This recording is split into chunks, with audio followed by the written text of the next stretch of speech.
Hi, my name is Diane McGarry with Dragut Arts. With me today are co-host Tom McGarry, author Karen Osborn, and ASL interpreter Connie. Karen is the author of the novels Patchwork, a New York Times notable book of the year, Between Earth and Sky, The River Road, Centerville, winner of the Independent Publishers Gold Award, and most recently, the music book. In reviews, she has been compared to Ian McEwan, Jodi Picoult, and Russell Banks. The New York Times has called her work psychologically sophisticated, and the Washington Post has said her writing is an extraordinary effort to engage the American condition as we find it now. She lives in Amherst, Massachusetts, with her husband and teaches fiction writing in the M.F.A. program at Fairfield University. Karen, when did you begin to write? Um, as a child, I started writing. There were a lot of kids in our neighborhood, and I wrote plays and directed them. I wasn't Oh, in that them. is I so just cool. just wrote them and directed them. And yeah, and I started. I think like a lot of people start writing because they love reading. They love books so much, and my mother read to me a lot as a child. And it was really important for me because I didn't learn how to read until I was in fourth grade. And I really struggled early on. And I was later, when I was in college, I ended up being tested and I'm dyslexic, but I wasn't found back then. Oh, wow. And so, I was put in with the speech. I went for speech therapy, and I did start to stutter after a while because I kept mixing. I also like inverted sounds. And I think that it was, because my mother was reading to me a lot, and reading like big novels to me, starting like in first grade. We read like Lisa May Alcott, went straight through all her novels. And anyway, the things that she had read when she was young. And I really had this sense that books were this magical thing that I had to somehow or another figure out how to access. And when I finally started reading in fourth grade, they gave me permission to go to the library during, like, I could leave recess early and go in there. As soon as I finished eating, I could go down there.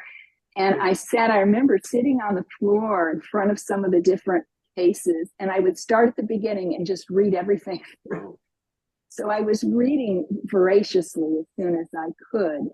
And I think all of that gave me a sense of, first of all, the importance of sound. I often start a lot of my writing just with sound. I'm very conscious of like rhythm and the sounds of the words. And so that's what you hear when you're listening a lot, right? When you're doing deep listening to a book, you really are hearing the sounds. And then I also was just really understood that and really felt this desire for books because there was something magical about the world that they could create inside of me that felt as real or maybe more real than the outside world. And yeah, so I think that drove a lot of my writing from the very beginning. Yeah. Yeah, and I started off writing a lot more poetry than prose, and maybe that's common. I don't know. In college and then in grad school, I was in a 4-year M.F.A. program, and I really wanted to write both fiction and poetry, but I wasn't. For some reason, they didn't let me in the fiction part. So I ended up doing a whole thesis on poetry, and my writing is really lyrical, and I think and that was why I was told, well, you're not a fiction writer, you're writing so lyrical. And it does have a lot of poetic aspects to it. But I didn't write a novel until I got out of grad school. As soon as I got out, I was like, okay, I'm going to try and write a novel. Which do you consider yourself now, an author or a poet or both, or, beyond those categories? Yeah. Yeah, maybe an author. I mainly write fiction, but I also do write poetry, and I continue to publish it here and there. Um, and I'm working on a short story collection right now that's where the stories are interconnected, but in kind of strange ways, and they travel back and forth in time within the stories and among the collection. So they're kind of rooted kind of in this time period, but then kind of moving it towards into the future. And I think that in these stories in particular, stories work a lot like poems, especially in terms of their structure, and so it feels like a kind of a meeting place for me. Okay, cool. Hmm. It sounds like your mother used the lap method for having you learn how to read. And I love that because my husband and I did it too. It's so wonderful to share books with other people and especially your children by just reading and reading and reading to them. And there's so much language that's picked up that way. Um, and it's really so true in those early, I guess, in those developmental brains, just kind of soaking that in, and it can really inform the rest of your life. Yeah. Yeah, yeah. How do you find the stories that you have to tell? Or do they They've find all you? they've all been they've all been different. My novels, I think, are all kind of have pretty different subject matter. Right. I've done a lot of research for a lot of them. I really love research. In the beginning, I think the first they all come out of like a small thing that kind of maybe points to a bigger thing inside of me or a bigger need. In Patchwork, I was living and teaching in South Carolina. It was my first teaching job.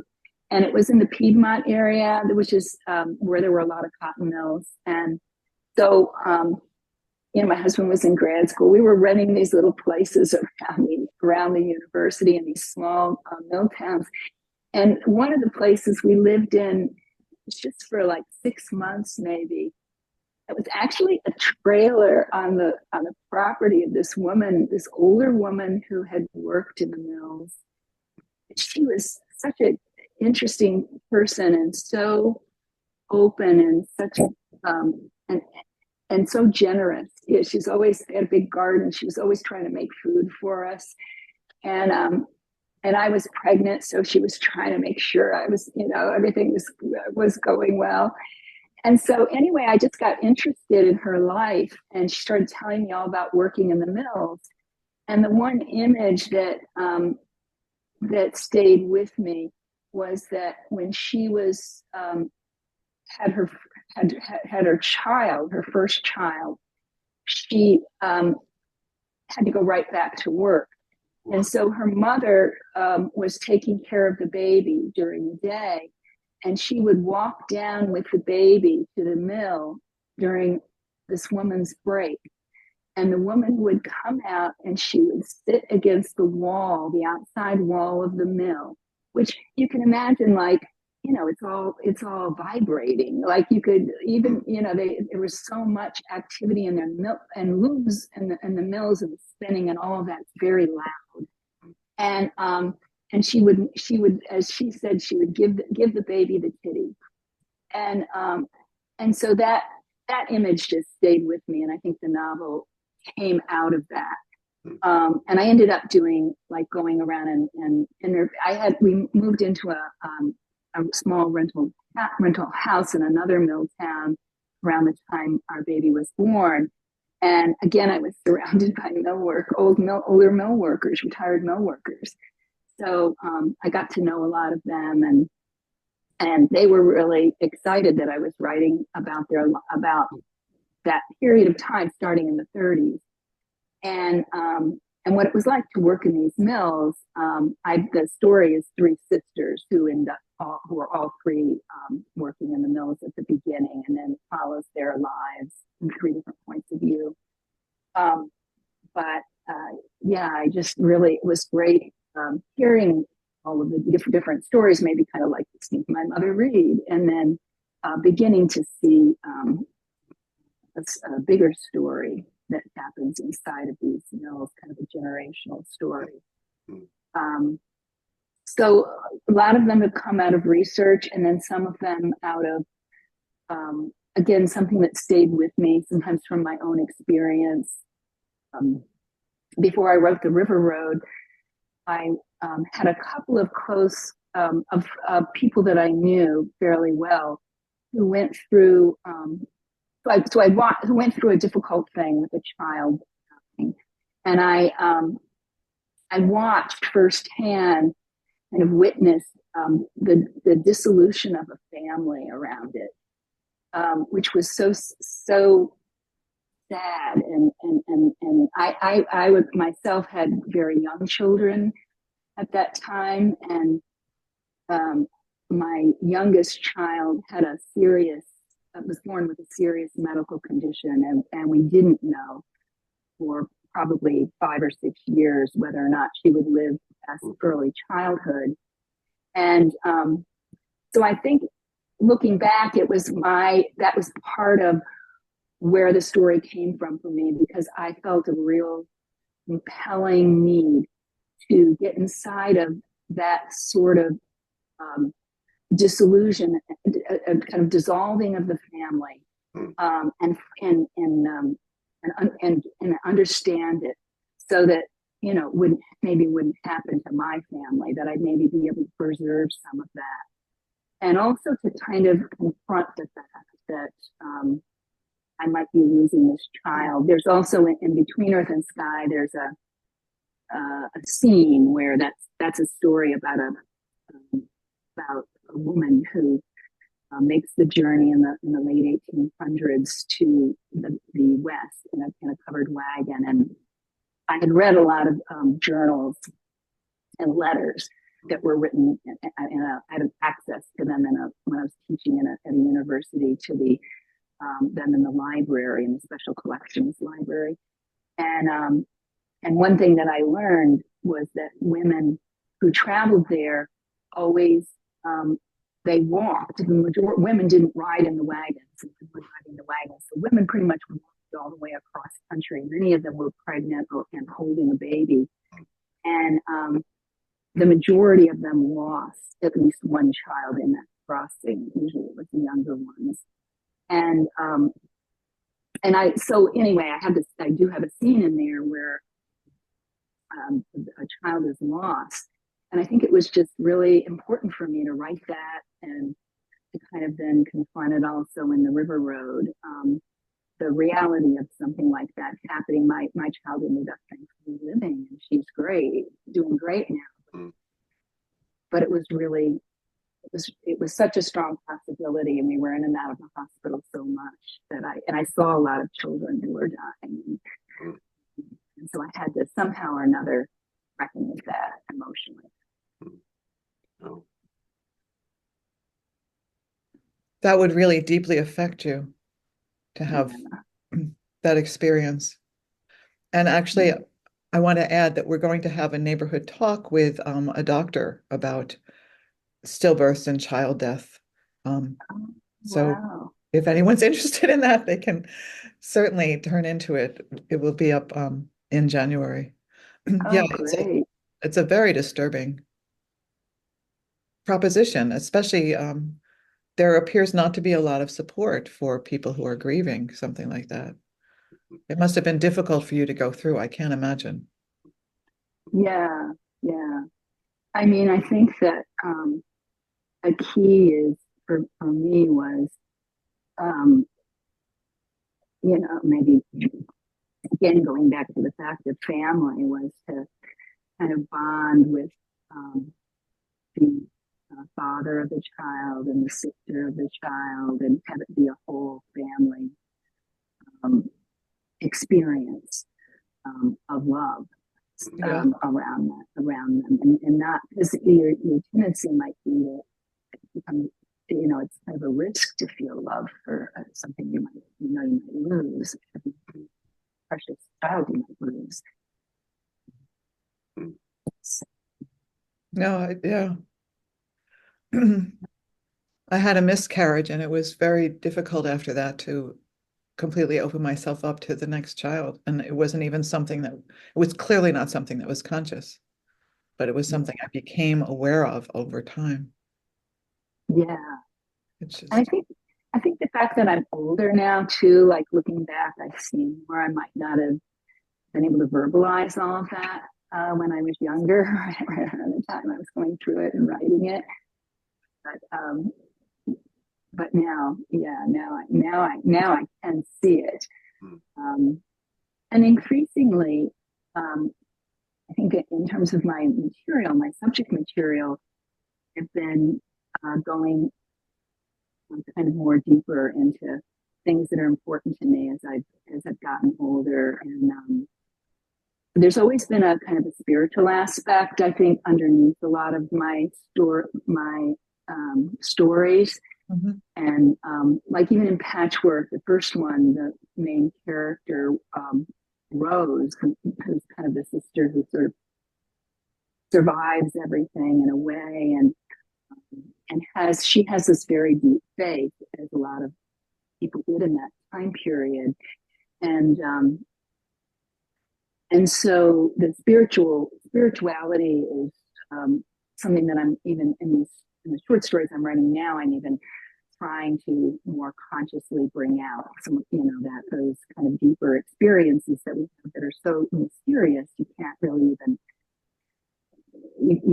you can't really understand them. Yeah, so I'm more maybe going towards those kind of human mysteries that we all, I think, have somewhere deep inside of us. Wow. Because for me, it's hard to even articulate those experiences. But of course, you're a writer, so you have more tools, and I have to put them down on paper and articulate them. What a gift. That's an incredible gift, Karen. Oh, well, thank you. It's hard. I mean, I think I stayed away from being, letting, kind of having it be more the thing I was headed towards because of that. It's not an easy thing to put into words. But yeah, I've meditated all my since I was in my 20s. Got a teacher very early on who was in college. I was in a philosophy class, and part of it was Eastern philosophy. And he had spent the summer in India, learned to meditate and all these other things. So there was a lot of.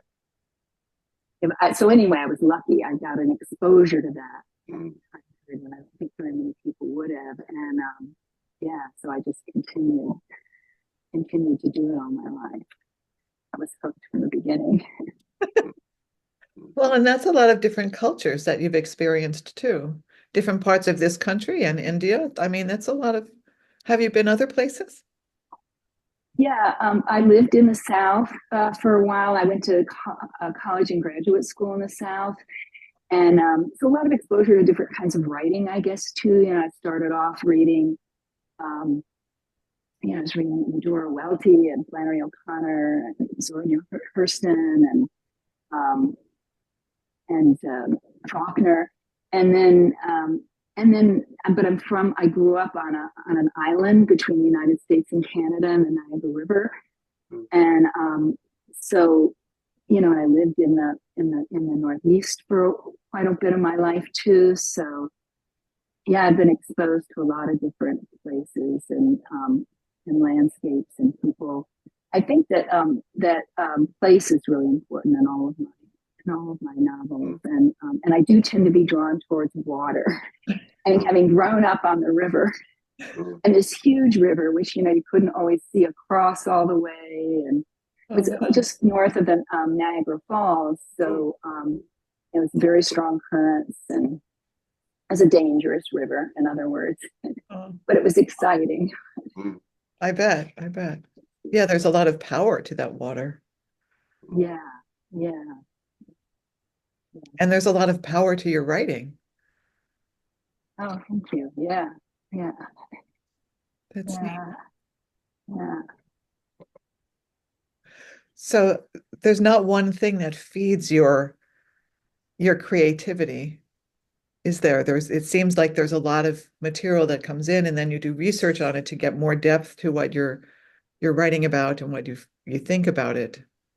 How do Yeah. you describe your writing process? Yeah, I think that I'm just going to say, I think that's because I don't know what is. I don't have the whole thing planned out. In other words, I know a lot of writers do, and when I teach, I do. I talk about different ways of planning that aren't so rigid in terms of like writing an outline, and then you're kind of wedded to it. Because I really believe that what makes a good story or novel is partly that element of surprise and mystery. And if you think you know everything going into it, that's not going to be inside of the work. And I've just come to kind of understand that because I've taught a lot also as I've gotten older and taught. But from the very beginning, I was writing to find out. So I'm writing to find out something, and I don't know really where it's going to go. So then if you're following the work instead of your idea about the work, then I think that you end up doing a lot of things like research. Like I was writing The River Road. I didn't know that there was going to be a trial later on, and that was going to really figure in it. So, I got, there's a trial, and I went, and we have a library near us in Northampton, which is the county seat. So there's a courthouse there, and they have a library that's part of the courthouse, and so I spent a lot of time in there reading transcripts of trials, and it was so great because right away the librarian was so interested that I was writing this book, and give me the details of the trial. Like, I'll give you some thoughts and tell you where to go. And she was pulling out transcripts for me to read. And then lawyers would come over and say, I hear you're writing this book. Now tell me what, and then they'd have an idea about, this is how I'm going to go this way. And so it was very exciting to then to kind of have the research also be something that I'm following along with the story. And I think that's I can see that in all. I think that is my process in every single thing I've written, and starting with either some kind of an image or something that's haunted me. I might say that about the families in the River Road, and in Centerville. There was I had an event that happened to me that I experienced when I was about 12 years old. We were living in a small town in the Midwest at that time in Ohio. We just moved there fairly recently. And I was walking with my friend downtown to the drugstore, and her father was a pharmacist there. So we knew everybody in the pharmacy. So we would go there and they'd let us sit at the counter and read magazines and bring us sodas and stuff. And we got to the door. It was this glass door. And I can remember exactly the feeling. I put my hand on the door and I said, without knowing I was going to say it, we're not going in the drugstore. And she was kind of upset, like, well, why not? And I said, and then my brother and her brother were in the bowling alley, which was 2 buildings down. And I said, let's go check our brothers first. Because I just knew we couldn't go in the drugstore, but it was just a strange feeling of the glass repelling me. And then about 10 minutes later, after we walked into the bowling alley, there was this huge noise, sounded like a train. Like we were being run over by a train or something. And the lights all went off. And the guy who ran it, there was hardly anyone in there except for our brothers and us, said, stay right there, because you couldn't see anything. There were no windows in the bowling alley. It was completely dark. So he went to the door and we heard him gasp. And then he came back and said, you've got to get out of here. I don't know how to tell you this, but there's been a big explosion. We walked out of the building, and the drugstore, which was 3 stories high, had like other things over the drugstore, was in flames, and a bomb had gone off inside of that store. And my friend was running towards the flames, and her father was there. And so I spent like a lot of that afternoon just in my brother and her brother trying to keep, we were all like engulfed in this flame, which got out of control. There was a paint store next door, and it was a bigger explosion because of the paint. And it was a small town. They were waiting probably for more fire engines, more help coming from the bigger town nearby. And my mother was searching for us. We were down there. So I think it just stayed with me and haunted me. And I would have nightmares about it every once in a while. And finally, I found my diary that I had been keeping when that happened, when I was going through some stuff in my parents' attic. And I had these little tiny entries all before that of like, oh, went swimming at the pool, or played with someone, or we got a puppy. And then suddenly there's like 3 pages or 4 pages maybe on this fire. Yeah. And then my question at the end was, who would do this? Like, why did this happen? And I realized that was the same question I should have about it. And so I had to like write the book, which it's just that incident is in it. And then it goes and, and then again, I just followed the story that I laid out. But I had to do that to kind of to finally, get at something, this big question that well, it's a very profound thing to live through, and your writing about it was incredible. I really enjoyed reading that book. Oh, thank you. It's these things we experience, we just carry them with us. They don't go away. No. Yeah. This has been really nice talking with you, Karen. It's been really a pleasure. Thank you so much. To Karen's works, please join us for her March reading and Q&A on the March Saturday. You can register through Eventbrite. You can also purchase her books through our bookstore. Let's see, here we go. Through our bookstore, the Drake Arts bookstore, at bookshop.org. And I believe that's / at Drake Arts. Yes, bookshop.org/shop/Drake Arts. We're also very thankful for many of our donors who make this program possible. If you'd like to become a sponsor yourself, please go to drakeatarts.com/donate. We'd really appreciate all your help with these programs. This and all our programs are archived on the Drake Arts YouTube channel. That's youtube.com/@drakeatarts. For more information about our Art Saturdays and other programs, please visit us at drakeatarts.com or email us at drakeatarts@gmail.com.